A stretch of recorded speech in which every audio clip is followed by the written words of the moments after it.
কি মহালয়ার দিন কেমন ভিড়টা পড়েছিল শ্রীভূমির প্যান্ডেলে। ওফ বাপরে বাপ। বাট হ্যাঁ, পুজো তো লেগেই গেছে, অলমোস্ট সবার ঠাকুর দেখাও শুরু হয়ে গিয়েছে। আমিও দেখতে গিয়েছিলাম আমার বাপের বাড়ির পাড়ায় দক্ষিণদারি ইউথে। ভীষণ ভালো হয়েছে, আপনারা পারলে অবশ্যই দেখে আসবেন কিন্তু।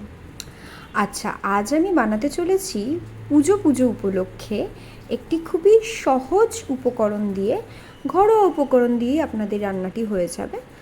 ওয়ান পট হরিয়ালি চিকেন রাইস। এই নামটা দেওয়ার কারণই হচ্ছে চিকেনটা বেশ হরিয়ালি টাইপস হবে, মানে সবুজ সবুজ টাইপের। তো আমরা এখানে ইউজ করেছি গোটা মশলা, আমি দেখিয়ে দিয়েছি। গুঁড়ো মশলা আমি জিরে, আর একটু হলুদ গুঁড়ো, আর একটু গোলমরিচের গুঁড়ো, আর একটু কাশ্মীরি লঙ্কা, লেবুর রস, আর আপনারা ধনের গুঁড়ো চাইলেও দিতে পারেন। আপনারা এটা ঘিতেও করতে পারেন, আমি সর্ষের তেলে করেছি। গরম মশলা ফোড়ন দিয়ে দিয়েছি, একটু জিরে ফোড়ন দিয়ে।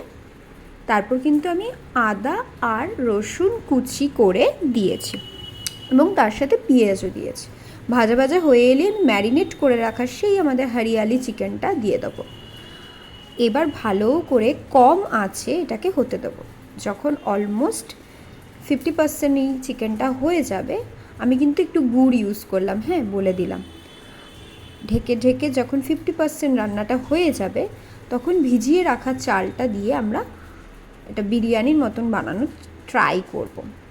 আচ্ছা, আমি একটা কথা বলি, আমি এখানে কিন্তু চাল ইউজ করেছি তুলসী ভোগ। আপনারা বিরিয়ানির চাল ইউজ করলেই এটা হরিয়ালি চিকেন রাইসের বদলে হরিয়ালি চিকেন বিরিয়ানি টাইপস হয়ে যাবে, ঠিক আছে?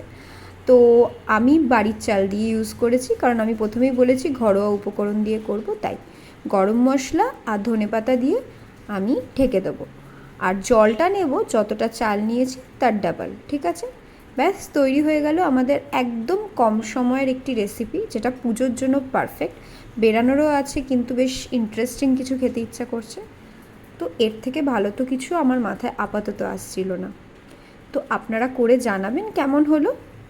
আর রায়তার সাথে এটাকে পরিবেশন করার চেষ্টা করবেন, খুব ভালো লাগবে, বিশ্বাস করুন।